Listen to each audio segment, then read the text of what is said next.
Jai Shri Krishna Chaitanya Prabhu Nityananda Shri Advaita Gadadha Shrivasadi Go Bhakta Vrinda Hare Krishna Krishna Krishna Hare Hare Hare Ram Ram Ram Hare Hare Nana Shastra Vichanek Nipano Sadharma Samsthapakam Lokanamitakarino Tribhuvane Mahanyo Sharanyakaro Radha Krishna Padaravindra Bhajana Nahande Namatali Vande Rupa Sanatano Raghujugo Shri Jiva Gopalakam Vande Rupa Sanatano Raghujugo Shri Jiva Gopalakam. Going through the shloka recitations together.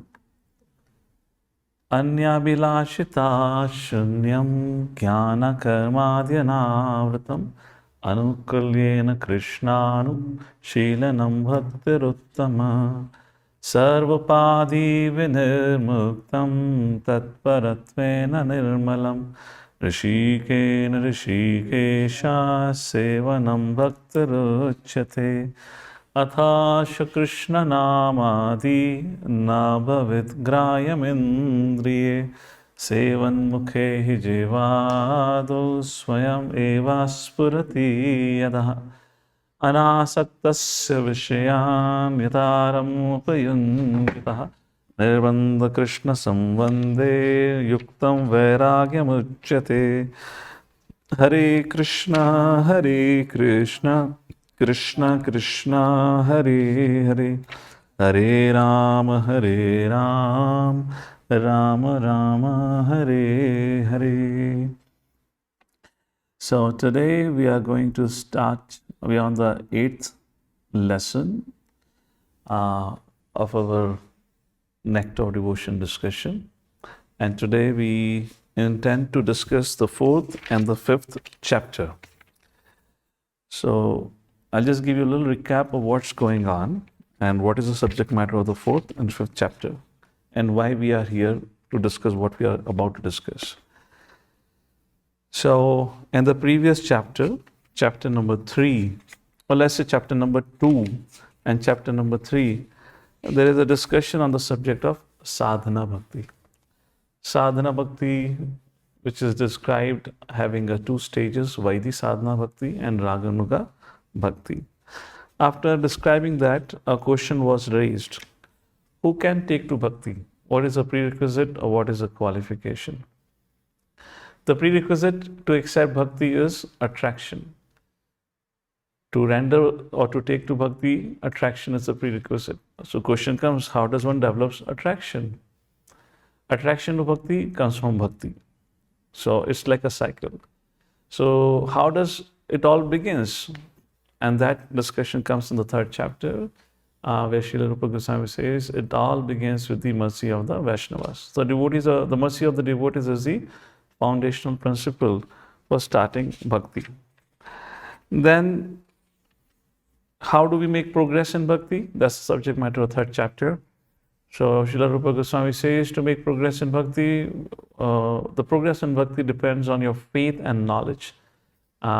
Faith in scriptures, faith in the Lord, of course, and faith comes from knowledge, so knowledge of scriptures. And according to one's faith and knowledge, there are 3 categories of devotees: neophyte devotees, that is Kanishthadikari, Madhyamadikari, and Uttamadikari. After describing that, then there is a discussion on does bhakti depends on piety or is bhakti independent? And to clarify that, Shillarupa Goswami quotes 4 categories of people: Jana Sukritano Arjuna, who are pious but had certain challenges. Artho Athati Jigyasu Jnani Cha Bharata Shabha, who comes to take shelter of the Lord. And while talking about this, Shillarupa says, although they are pious living entities, but they are not even Kanishta Adhikari. And then we had discussion, what does the word Adhikari means? The word Adhikari means who has the privilege and opportunity to render pure devotion service. So Kanishta Adhikari is way higher than even these 4 categories of people. And the difference, what is the difference? Who would like to answer? What is the difference between a Kanishta Adhikari and these 4 categories of people who come to take shelter of the Lord? And not that everyone who's distressed comes to take shelter of the Lord. They come to take shelter of the Lord, Krishna says, Jana Sukrita Arjuna, because they are pious. But yet, they are not qualified to perform, or they're not categorized as Kanishta Adhikari. They're not given that privilege. What is the difference? Who would like to give an answer? Bhakti. Yes, Mother. Prabhuji, is it Anishtadhikari believes in the Supreme Personality of Godhead, and the other categories, the Artha, Artharthi, they don't have a conclusive belief that Lord Krishna is the Supreme Personality of Godhead. Okay. There's something more to it. Anyone else? Mother Satya, go ahead. Hare Krishna Prabhuji. I think Kanishta Adhikari, he has no other desires except the devotional service of the Lord. Hari Bol. Then who is Uttama Adhikari? If a Kanishta Adhikari have no other desire than to serve the Lord, who is an Uttama Adhikari then?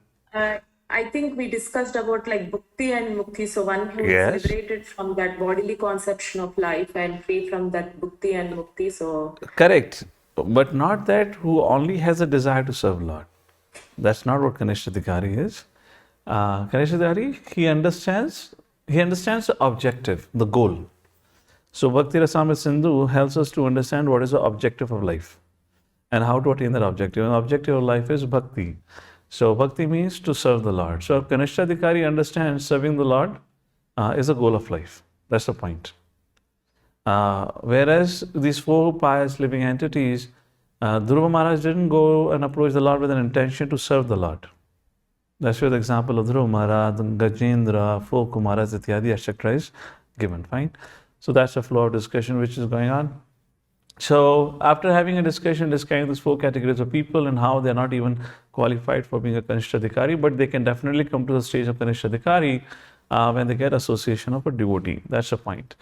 So then while having a discussion on the subject matter, just like Mata Satya briefly touched upon, the next subject matter comes is, the 2 things, which prohibits one to perform pure devotional service. And the 2 things which prohibits one to perform pure devotional service is desires for bhakti and mukti. And among these 2 things, bhakti can be easily given up because a person can understand. To explain that, Prabhupada gives an example of 3 levels of happiness: material happiness, spiritual happiness, and devotional happiness. So a person can understand that there is nothing in material happiness. But mukti, which is, Prabhupada many times will speak about it in his lecture as the last snare of Maya. And what is the last snare of Maya? Where a person, where this thought, or the last trick of Maya is to make you feel ultimately, I am Krishna or I am God, mukti. So therefore, to tell that how bhakti is all independent and how bhakti surpasses the desire for bhakti is understood kind of thing, but how it surpasses even the desire of mukti. Now the chapter 4 discussion starts, where in chapter 4, Shillarupa Goswami is going to give us numerous references. I'll give you an overview of this chapter and then we'll look into it. He begins from the 4th canto of Srimad Bhagavatam and systematically from 4th canto, the 5th canto up to the 12th canto. It gives references of different characters which are given in this respective cantos, how they expressed, how they're expressing that, how they don't want even mukti. You know, they're saying we don't want bhakti, we don't want material happiness, and we don't even want mukti. What we want, let me ask this question to all of you before we get into the prayer section, because there are a lot of prayers which are going to come here now. If a devotee does not want mukti, if it doesn't want bhakti, doesn't want mukti, according to you, what does he want then? What is that one prayer?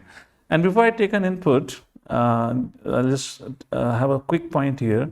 When I was kind of coming online, I heard there was some concerns about the attendance. Is the new attendance thing is working out, or anyone is having an issue?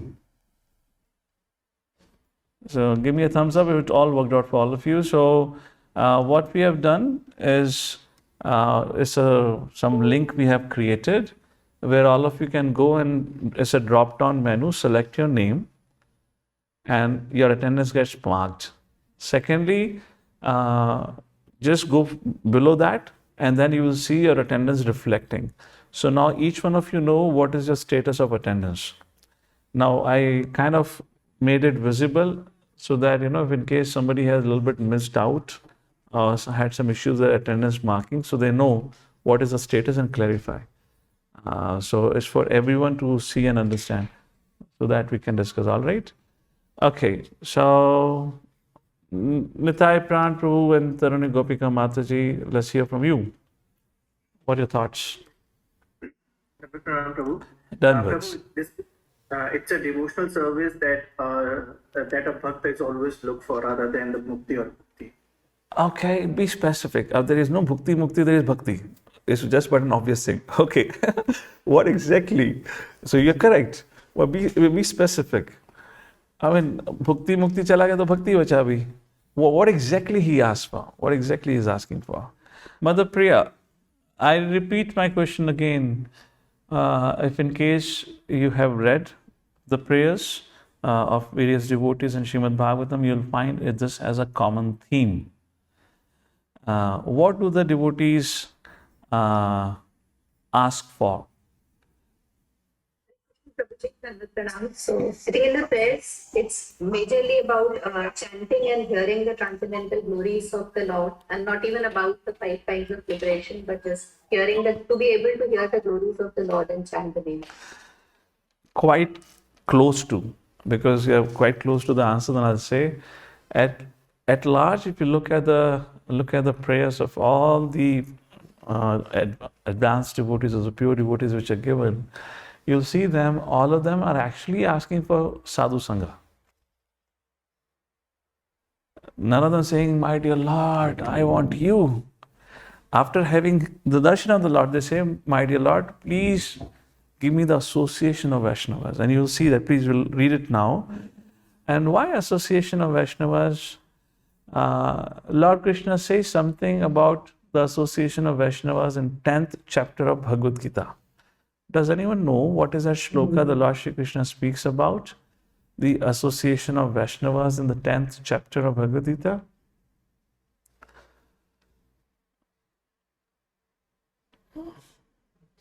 So, let's have the raise of hands. Okay, Mother Rati Manjari, what does Krishna says?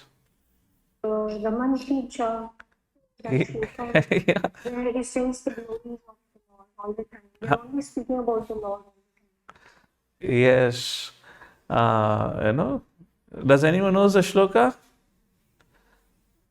Mother, Tesham Satata Yukta. no. That's 10.10. This is 10.9. Ramanti Cha. Yeah, so Ramanti Cha is good. Ramanti Cha comes several times, but what's the specifics? Okay, Sudhir Prabhu, what's the shloka? Machitta Sarva Durganam. No. Machita Mad Gatha Prana. Not Mad Durganam. I don't know which verse is that. Machita Mad Gatha Prana Bodhayantaha Parasparam Kathayantas Chamam Nityam Tushyanti Cha Ramanti Cha. Please, we're going to read some prayers. And as I said, we'll discuss a little bit about the prayers today. Prayers in the sense which are mentioned as evidence. So have this verse at the back of my mind. What did Krishna says? What does my devotees do?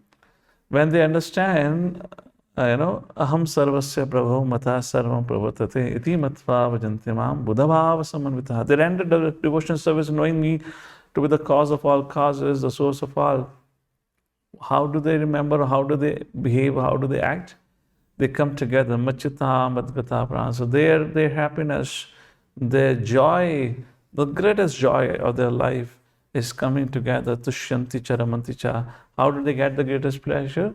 Bodhyantah parasparam kathyantascha mam nityam. In the association of Vaishnavas, they come together, they sing, they hear, they remember the glories of the Lord. So that's what they ask for. So I'm just kind of building up a little foundation before we get into this whole series of verses after verses which are quoted in the 4th chapter. Let me ask, let's a little bit analyze why are devotees asking for association of devotees after meeting the Lord. What is the Yuga Dharma, if I ask you? Who would like to define what is the Yuga Dharma? Please raise your hand. Sundaram Prabhu, please go ahead. You can unmute yourself? Yeah, please unmute. Oh, sorry. Unmute again. Kumareshan Prabhu, please unmute yourself. Prabhuji, it is not.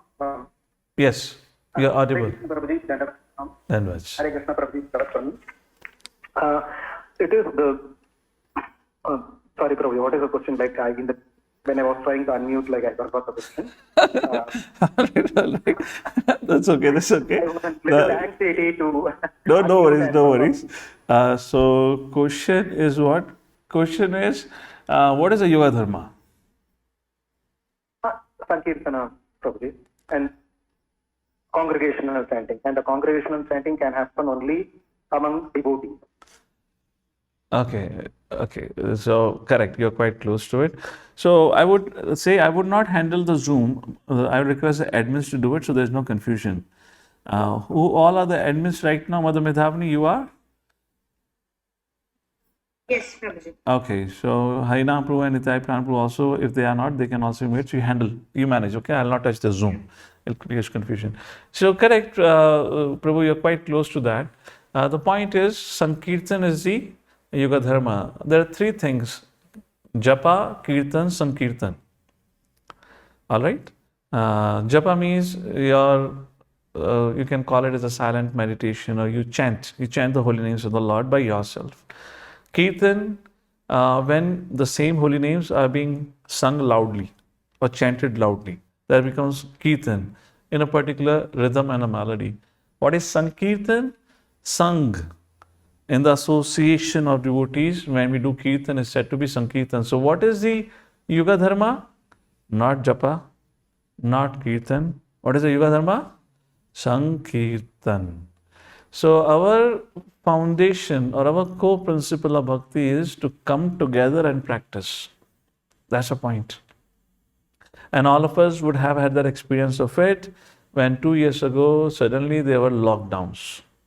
And we couldn't have that association of devotees, isn't it? How many of you in the beginning felt a little lost out or a little bewildered when you couldn't go to temple, when you didn't have an association of devotees in person? How many have that experience? Although you may be practicing, doing your things and whatnot, but that spiritual strength was missing. That's a different thing. Devotees bounced back by creating these online forums, because before that we have never thought we would have something like this. But for the initial phase, there was no association. I remember that point of time, so the situation has become that we were not even allowed, we brahmacharis are not even allowed to go to temple for Mangalati. Even Mangalati was banned. In other words, we had to only be in our rooms. So we were chanting by ourselves, we were doing ourselves, we could not come together for prasadam, for no activity. And gradually, you begin to feel that your enthusiasm is going down. So that's the point here.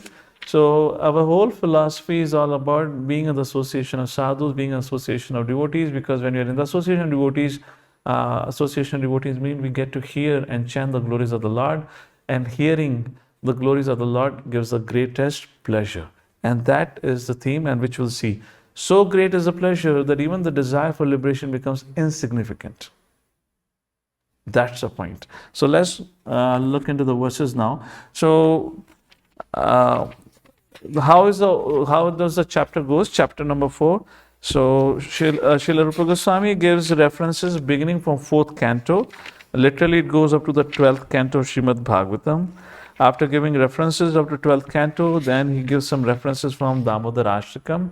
How Satyavrat Muni also expressed that he doesn't want moksha, although you can give, my dear Lord. You're the only person who can give, but yet I don't want moksha. What I want? I want, I only want your darshan, I only want bhakti, I only want your favor, not, this thing. Then Shillarupa Goswami quotes from Hayashisha Pancharatra, then Narada Pancharatra. After quoting some additional references, then again he goes back and starts quoting from the 1st canto of Srimad Bhagavatam, like that. And that's how this whole chapter summarizes largely. So I'm going to just quote some important verses. I don't even remember if in case I've added all the references, but whatever references are there, we'll take a look at it. All right. I hope the slide is visible. So the subject matter is of chapter number 4, that bhakti surpasses even liberation. So let's first of all understand what is liberation all about. What are the types of muktis? Let's take a look at it first. Salokya sarashti samepya sarupyaktam apyuta diyamanam naghrananti vinamat sevanam janaha. So there are 5 kinds of liberations. Salokya, on the same planet, Sarashtiya, near to the Lord, Samipya, Sarupya, similar form as the Lord, or Ekatvam. Even though they are offered by the Supreme Personality of Godhead, the devotee does not accept any of it. Let's take a look at it and the purport, what is mentioned. Somebody would like to read the purport? This is from the purport. Sandeep, go ahead. You need to be unmuted. Go ahead. Yeah, Hare Krishna. A pure devotee does not accept these 5 kinds of spiritual existence, even if they are offered, and he certainly does not hanker after material benefits, which are all insignificant in comparison with spiritual benefits. When Bharat Maharaj was offered some material benefit, he stated, "My Lord, I have seen that my father achieved all kinds of material benefits, and even the demigods were afraid of his opulence. But still, in a second, you have finished his life and all his material prosperity. For a devotee, there is no question of desiring any material or spiritual prosperity. He simply aspires to serve the Lord. That is his highest happiness." Why a devotee does not accept or hanker for liberation, or does not accept? The 3 reasons. A quotation from Srimad Bhagavatam, 25th chapter, verse number 34. Naikatmatam me sprahayanti kechin matpada seva bhirata mad iha ye anyonyato bhagavataha prasajya sabha jayante mama paurashani. During today's discussion, we're going to go through Sanskrit shlokas after shlokas, as that's the subject matter of 4th chapter. All of you are participants of Bhakti Shastri, so it's a good practice to familiarize ourselves with the Sanskrit shlokas. So if you would like, please recite along with me. If you don't, what's going to happen? There is a special mercy of Nidra Devi on devotees. You will get a special mercy of her, and you might experience that mercy falling onto you. Okay? So it's your choice which mercy you want to pick up. So that's just a disclaimer before I start. Okay. What is said in this verse? A pure devotee who is attached to the activities of devotional service and who always engages in the service of my lotus feet never desires to become one with me. Madpada seva bhiratam mad iha never desires to become one with me. Such a devotee who is unflinchingly engaged always glorifies my pastimes and activities. So there are three reasons which Prabhupada describes in the purport. I've just quoted the verse here. Why a devotee does not want a liberation? First, they do not enjoy the Brahman happiness or the bliss. And why they do not find satisfaction in that? Because at Brahman realization, there is no opportunity, or there is no, first of all, there is no seva opportunity. You cannot render, the Brahman realization, because, you merged. That's the whole idea. So first thing is, there is no seva opportunity. The pleasure which is derived from the service to the Lord is far greater than merging with the Lord. Second, the joy and happiness. Okay, Brahman realization sets you free from all material troubles, all the dualities of this world. But yet, the happiness and the joy that comes from singing or hearing the glories of the Lord, that is missing. And the third, there is no realization of the Lord's beauty. So Lord's beauty, you can say about Guna, Rupa, and then Lord's Leela, and then the Seva. None of these are available at Brahman realization or in the merging or the liberation where person wants to merge in the Lord. Therefore, devotees have no need or no desire for it. In fact, we'll read the verses now. A devotee does not even desire a mukti. It's not that all muktis are wrong. The one particular mukti they don't want is, or in fact, which they hate, is merging with the Lord, where they, kind of lose out on their identity, which today many spiritual organization calls it becoming one with the Lord or becoming the Lord Himself. So that is something which devotee never wants. Okay, Salokya, Sarishtya, Samipya, all other liberations, devotee does not mind, but does not hanker for it. If you get an opportunity to be on the same planet with the Lord, if you get the same opulences of the Lord, you get the same form as the Lord, fine, but that's not what devotee wants. And to make that point, now comes series of verses. Why devotee does not want mukti only? He does not want mukti only. First thing, Prabhupada explains, a person who has taken to Krishna consciousness is already liberated.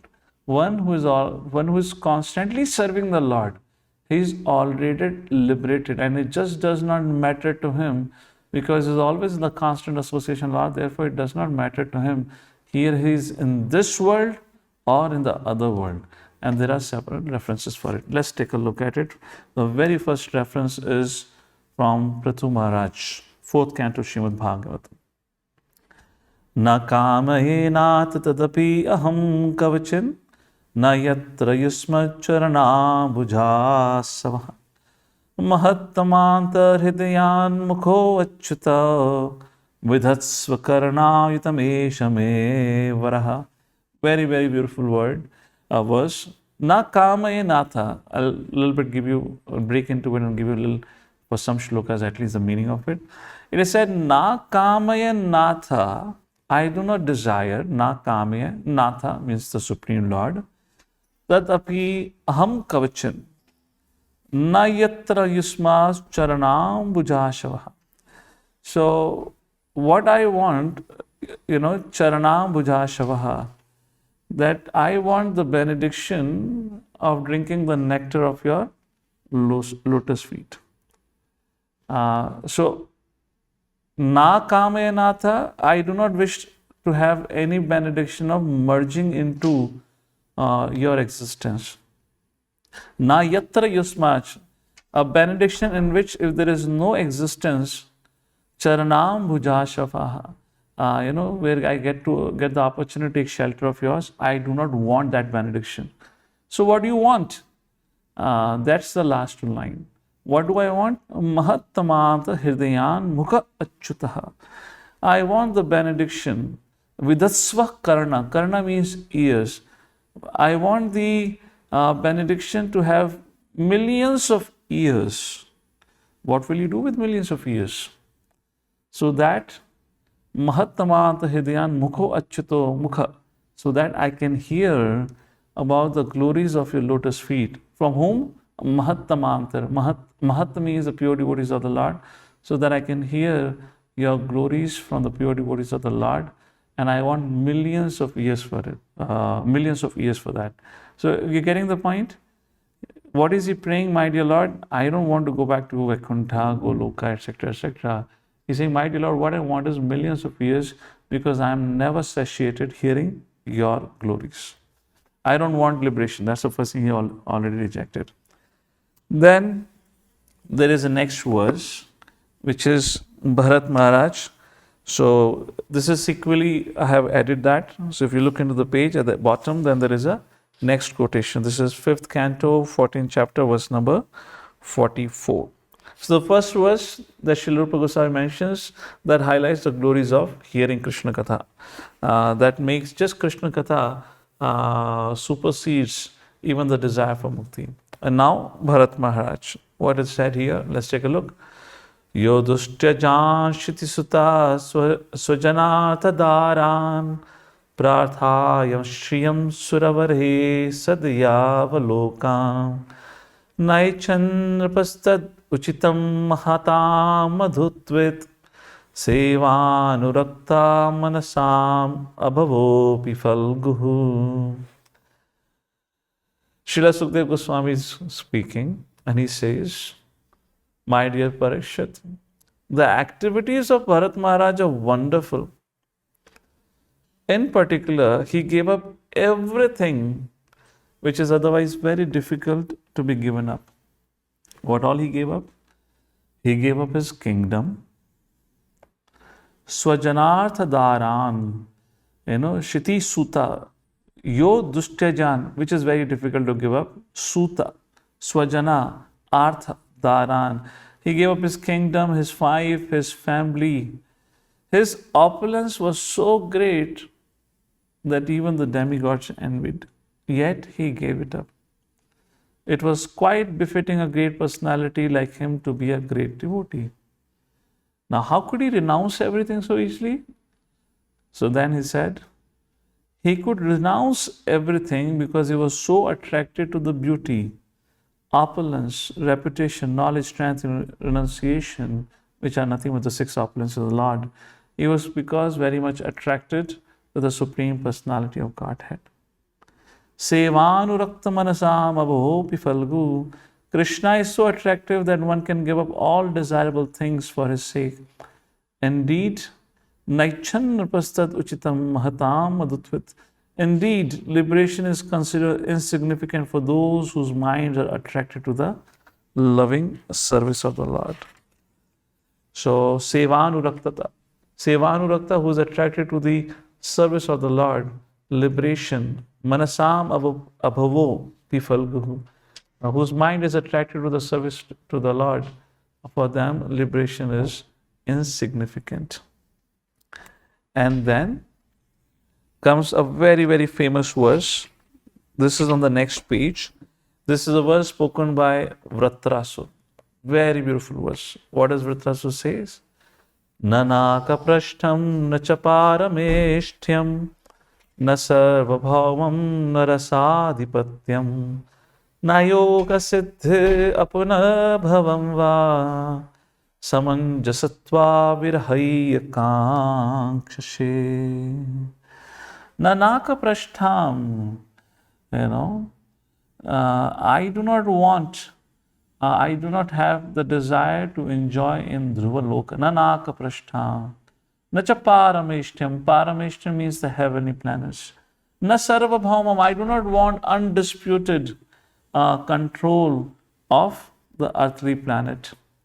Na rasadhipatyam. Rasa means the lower planetary systems. Nor do I want the undisputed kingship of the lower planetary systems. Na yoga siddhi. I do not want the perfections, the 8 perfections of the mystic yoga. Apunar bhavamva. Nor do I want liberation. Samanjasatva virhaya kankashe. If because of having any of it, because of getting an opportunity to be in Dhruva Loka, becoming a king, becoming liberated, if because of any of these things, one second please.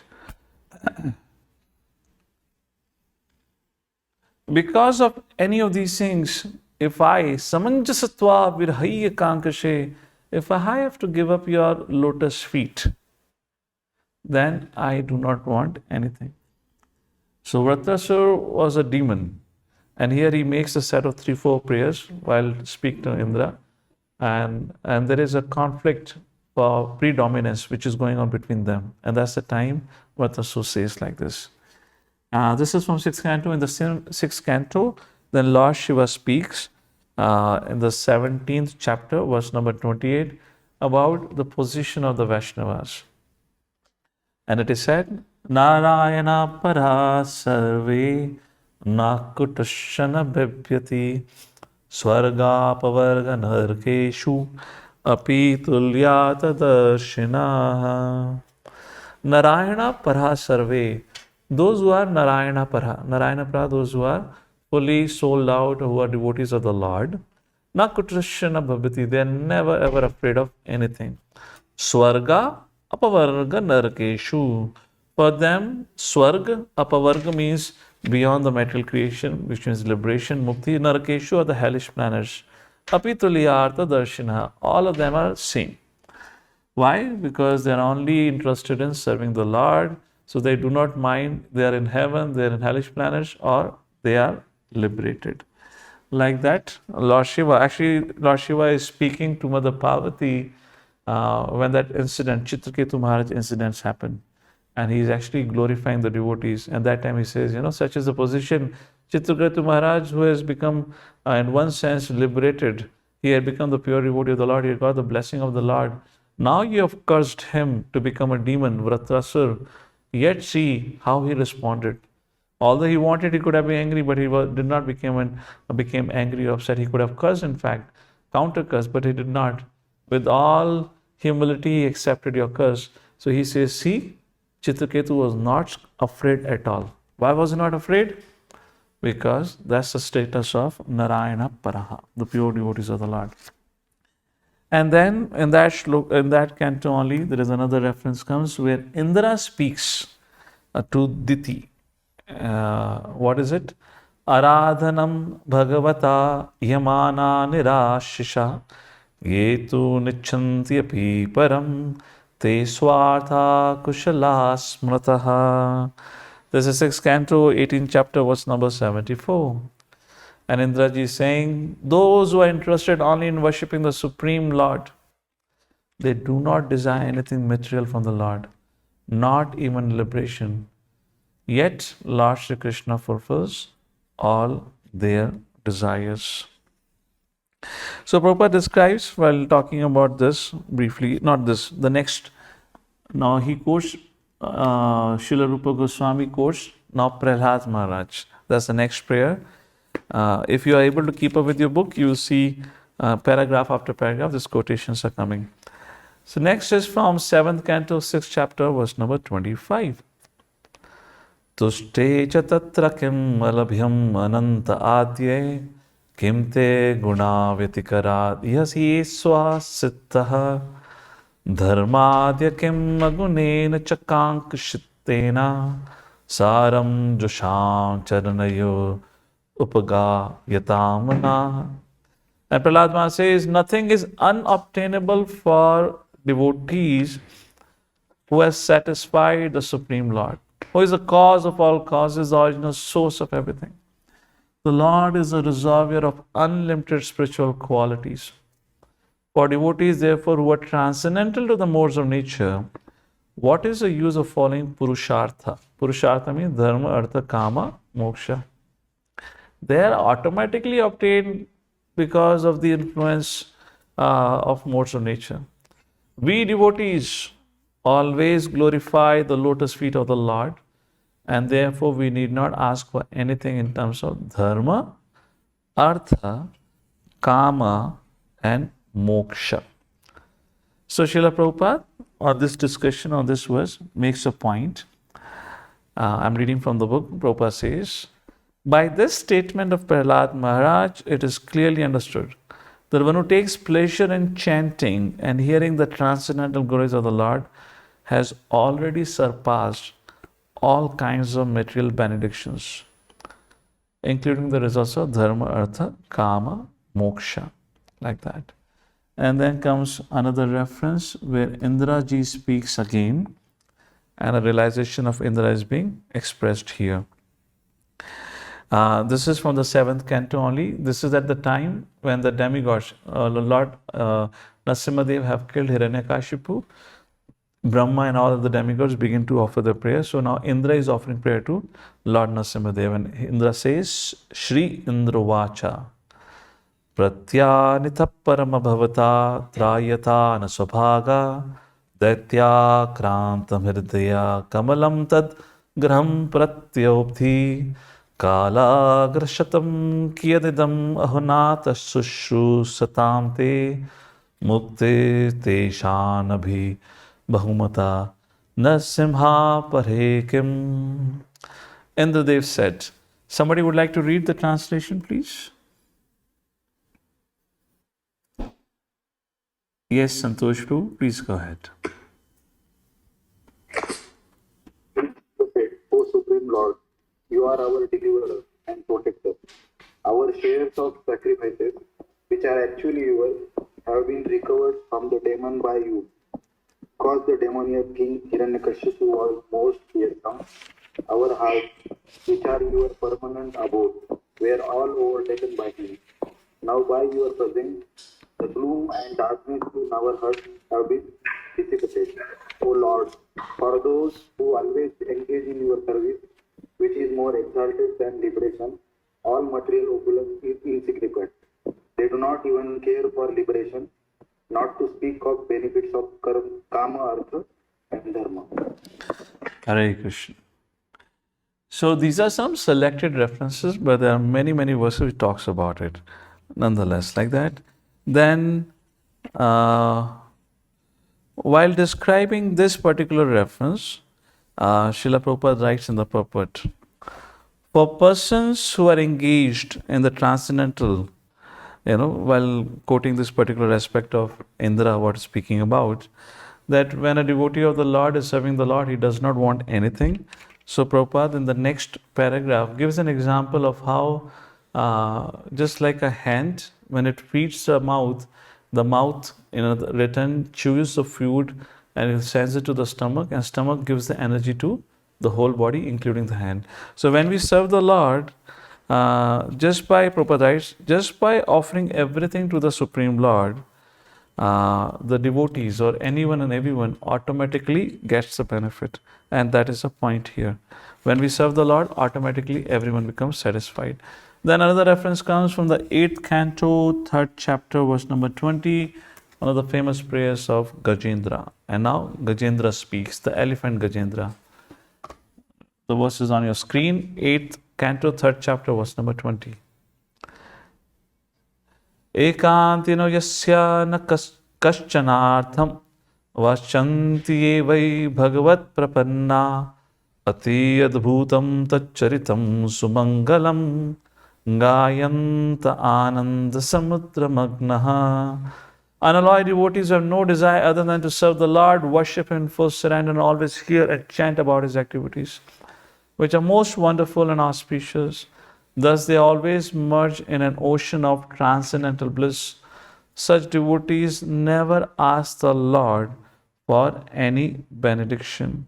And then comes another very beautiful verse where the Lord Himself is speaking, and this is from the 9th canto of Srimad Bhagavatam, where the Lord is speaking to Durvasa, explaining about how what is the mood of a devotee. Very beautiful verse. And Lord says to Durvasa Muni, Massevaya pratitam te shalokyadi chatushtayam nachanti sevaya purna kutovanyat kala viplutam.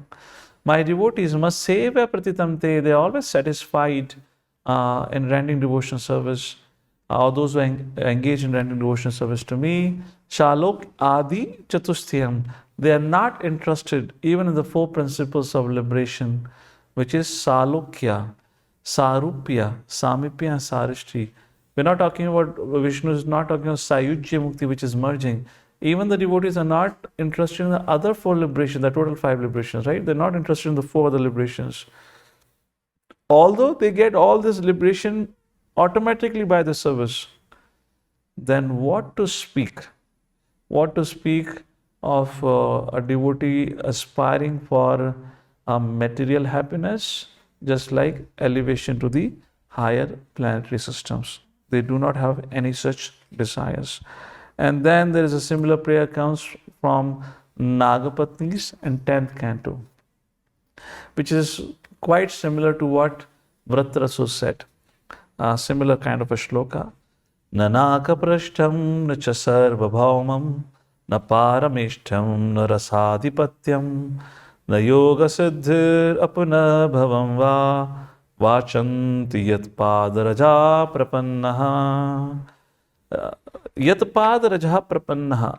Those who have attained the dust of your lotus feet can never hanker for the kingship of heaven, limitless sovereignty, the position of Brahma, the rulership over the earth. They are not even interested in the perfection of yoga, the yoga siddhir apunar bhavamcha, or in liberation itself. And then another verse, Shillarupa Goswami quotes from 10th canto, 87th chapter, verse number 20, which are spoken by the Vedas personified to the Lord Himself.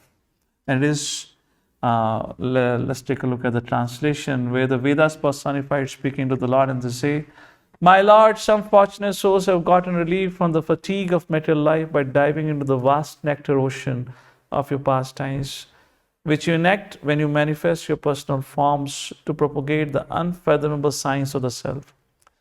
These rare souls, indifferent even to liberation, renounce the happiness of home and family because of their association with devotees who are like flocks of swans enjoying at the lotus of your feet."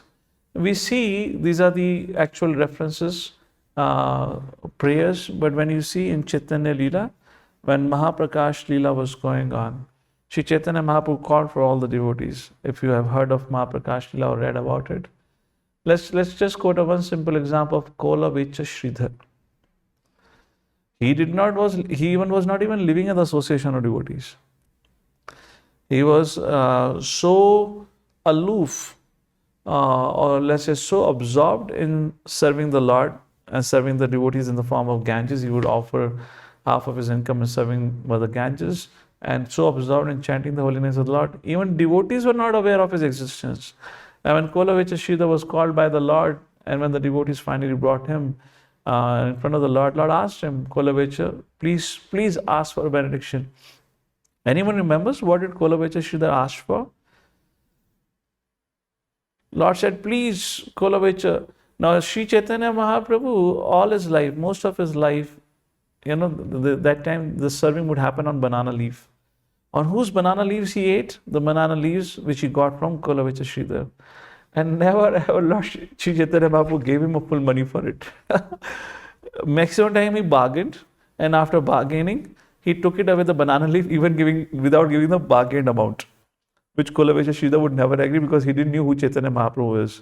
And now that person have brought Chaitanya Mahaprabhu, have brought Kola Vecha Sridhar and is giving his darshan as a Supreme Personality God, and asking that Kola Vecha Sridhar, who did not even have a second piece of cloth, his cloth was so tattered to say that there are so many holes that he would take the two other sides of the whole tie and knot. So poverty stricken, and now the Lord has appeared to him and he asked, "Please ask for a benediction." So Mother Priya has a hand up. What did Kola Vecha Sridhar ask for? Please go ahead, unmute yourself.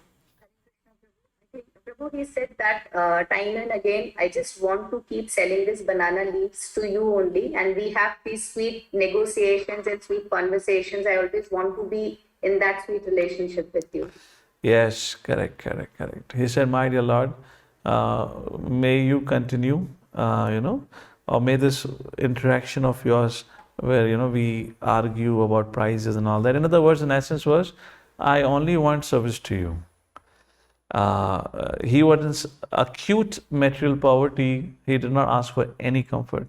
Similarly, we have example of Sudama, the Brahman. He also went to the Lord. He didn't ask for anything. So that's a flow of discussion going on here. The devotees of the Lord do not ask anything from the Lord, yet they get everything. Now, did Dhruva ask anything from the Lord? He went to ask, but he did not ask. And it's not that he forgot to ask. He didn't ask the Lord only. And what happened? Just like Sudama, did he ask the Lord? His wife had trained Sudama very well, huh? And she had given him extra notes. So in case you have a loss of memory, you can open the paper and repeat what I'm asking you through you to the Lord, huh? So that you don't miss out the opportunity. He was very well trained up. He has gone through a 7-week training under his wife. What to ask from the wife, what to ask from the Lord. Yet Sudama did not ask. Now my question is, Sudama did not ask. When he came back, he was shocked. The very place where he had a cottage now stands a huge, magnificent palace, and the queen of the palace comes out to welcome Sudama. Sudama is wondering, who is this lady? Jana pehchana lag rahi hai thodi. The queen introduced, and the queen or the owner of the palace introduced, "Arey bhai, I'm your wife." And the Sudamas begin to cry, "Oh my dear Lord, although I did not ask, yet you fulfilled my desire way beyond what I wanted. I didn't want it so much also, you could have given me something." So that's the flow of discussion which is going on through here. And that's what the Lord said, although everything is available to the devotees, but the devotee does not ask. And then another reference comes from the 11th canto of Srimad Bhagavatam. This 11th canto references are actually spoken by the Lord himself. This is Krishna speaking to Uddhava. 11th canto, 20th chapter, verse number 34. Na kichya sadhavo dhira bhaktahi ekantino mama vashyantyapi maya dattam kaivalyam apunarbhavam. Because my devotees possess saintly behavior, deep intelligence, they completely dedicate themselves to me and do not desire anything besides me. Indeed, if I offer them liberation from birth and death, they do not accept it. So that's a verse here. And then there is another verse comes, which is also spoken by the Lord to Uddhava only. 11th canto, 14th chapter, verse number 14. Again is a similar verse as Rathra speaks.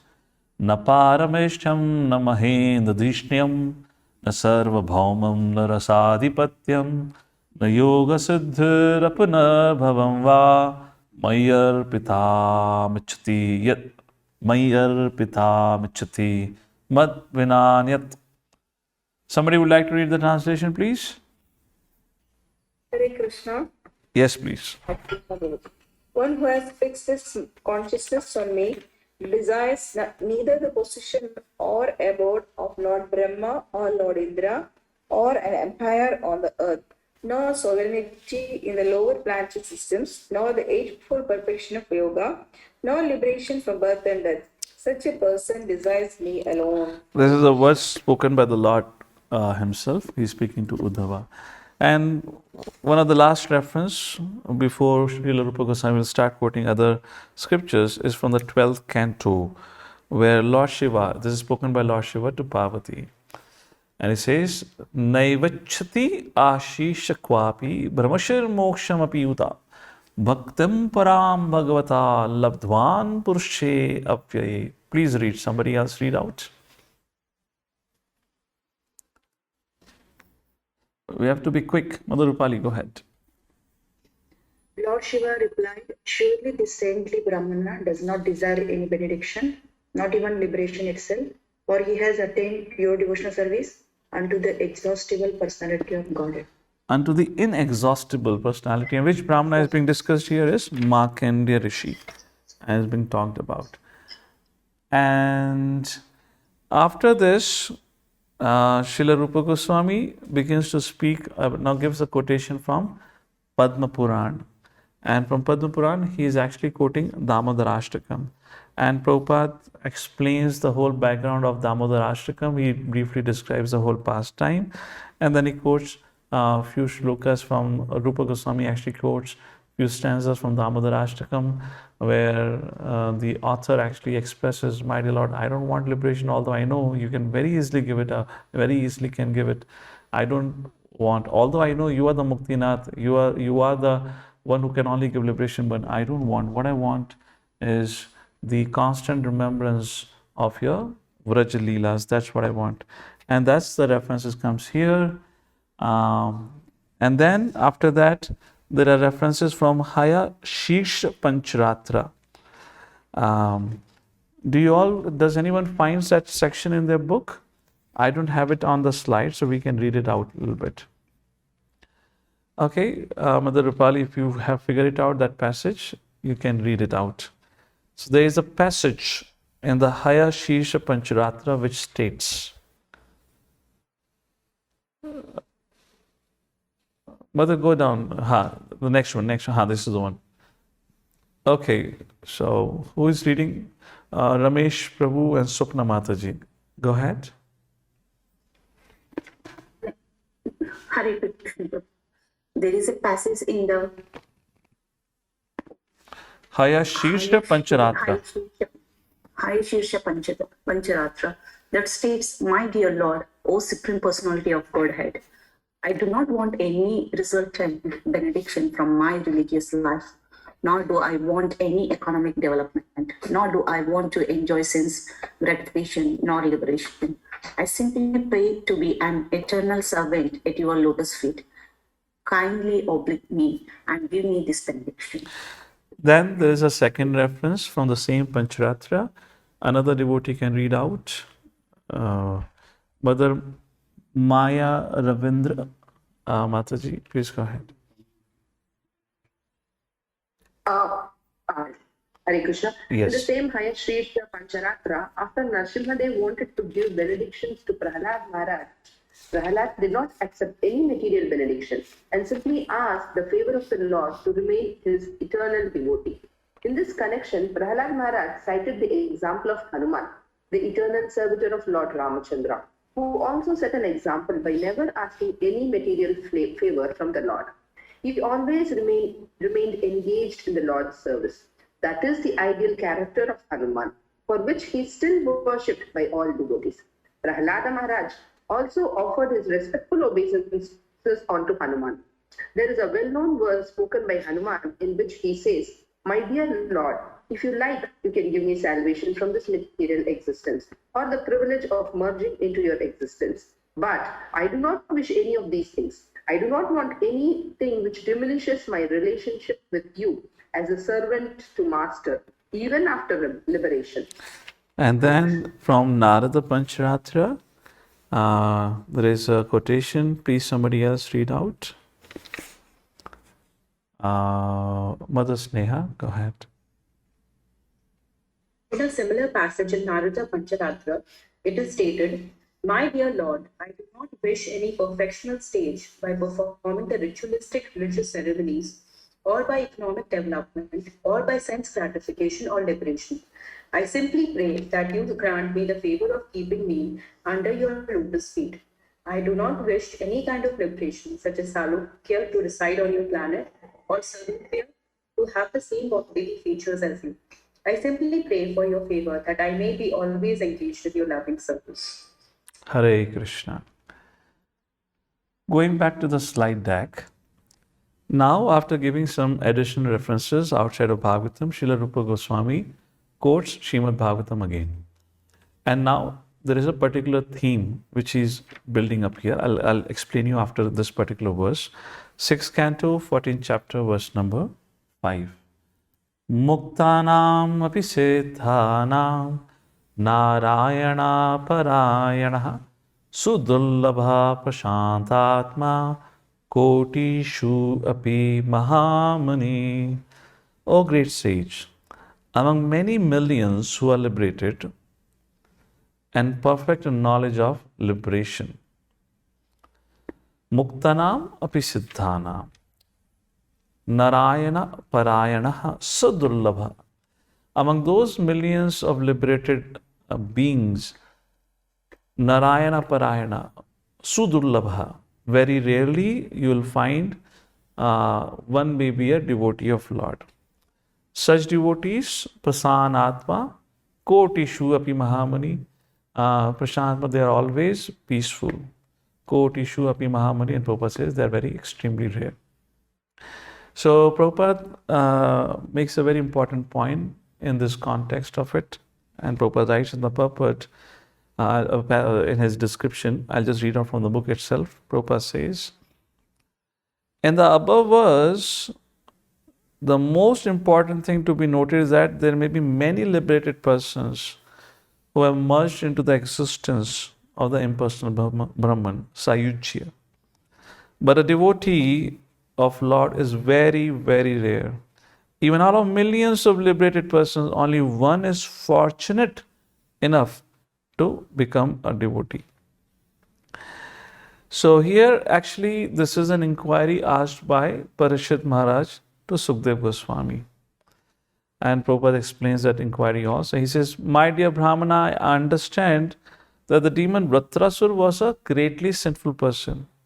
And his mentality was completely absorbed. So Parishit Maharaj is surprised. He said, Rathra was a demon. And the demon's mentality is always absorbed in the lower modes, mode of passion and ignorance. How did he develop to such a perfectional stage of devotional service to Narayan?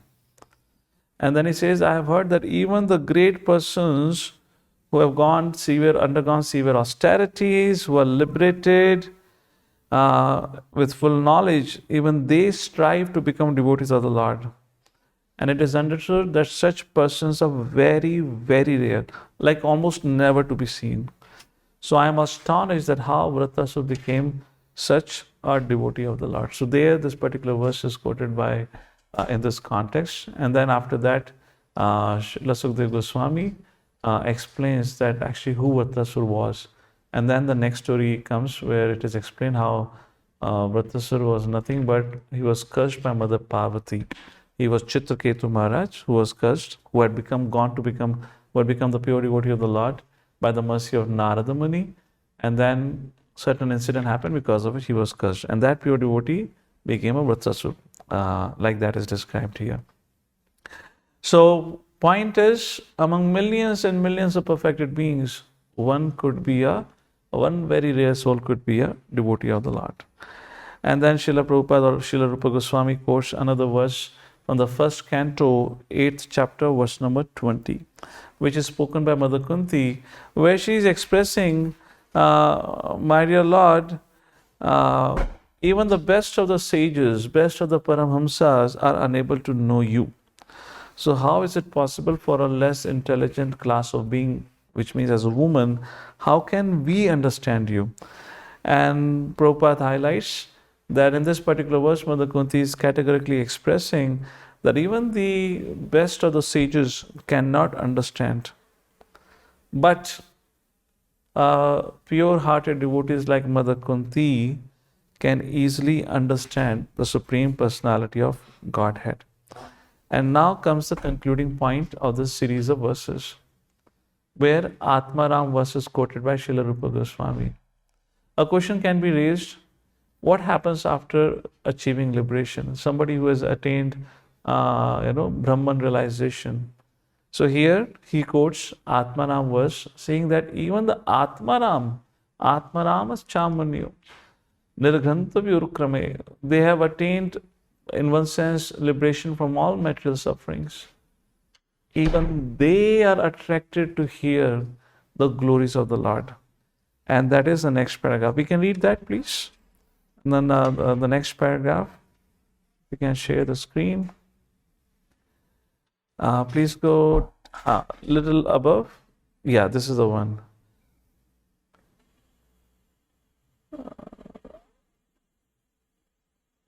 This is a reference, right? Yes, this is a paragraph to be read. Who has not read so far can read it. Anyone else would like to take that? Okay, Shashwat Prabhu, go ahead. This essence I've already explained you, but you can still read out the paragraph. Please go ahead. Okay, Rishi. Hare Krishna. And that passage, which is very important, is in Srimad Bhagavatam, first canto, 7th chapter, verse 10. And it's called the Atmaram verse. In this Atmaram verse, it is stated that even those who are completely liberated from material contamination are attracted by the transcendental qualities of the Lord. The purport of this verse is that liberated soul has absolutely no desire at all for all material enjoyment. He is wholly freed from all kinds of material desires, yet still he is irresistibly attracted by the desires to hear and understand the pastime of the Lord. We may therefore conclude that the glories and pastime of the Lord are not material. Otherwise, how could the liberated persons known as Atmarams be attracted by such pastime? That is the important point in this verse. And the next paragraph, please go ahead. And that's the conclusion of this chapter, the next paragraph. And after that comes the last concept, Vaikuntha or Goloka Vrindavan, which we shall discuss. So please read the next. From the above statement, somebody else can read out now. Jai Prabhu, you had your hand up. If you want, you can unmute yourself, or the host can help unmuting, and you can read. Go ahead, please. From the above statement, it is found that a devotee is not after any of the stages of liberation. There are 5 stages of liberation, already explained as being to become one with the Lord, to live on the same planet as the Lord, to obtain the same bodily features as the Lord, to have the same opulences as the Lord, to have constant association with the Lord. Out of these 5 liberated stages, the one which is known as Sayujya, or to merge into the existence of Lord, is the last to be accepted by a devotee. The other 4 liberations, although not desired by devotees, are still not against the devotional ideal. Some of the liberated persons who have achieved these 4 stages of liberation may also develop affection for Krishna and be promoted to the Golok Vrindavan planet, the spiritual sky. In other words, those who are present, This is the highlight point to be noted. In other words, those who are already promoted to the Vaikuntha planet and who possess the 4 kinds of liberation may also sometimes develop affection for Krishna and become promoted to Krishna. so with this, Bhakti surpasses liberation discussion is over. And now the discussion goes a step further on the subject matter of Vaikuntha or Goloka Vrindavan, where even those who are devotees of the Lord, even they, Lord Vishnu in Vaikuntha, even they get attracted by the pastimes of the Lord. So we'll discuss this. We'll take a break for 10 minutes. And here Shillarupa Goswami describes that among all the devotees of the Lord, who are the topmost devotees? In other words, he established Vraj Bhakti to be the highest, where a devotee aspires to serve the Lord in different flavors or different rasas. So we'll pause here.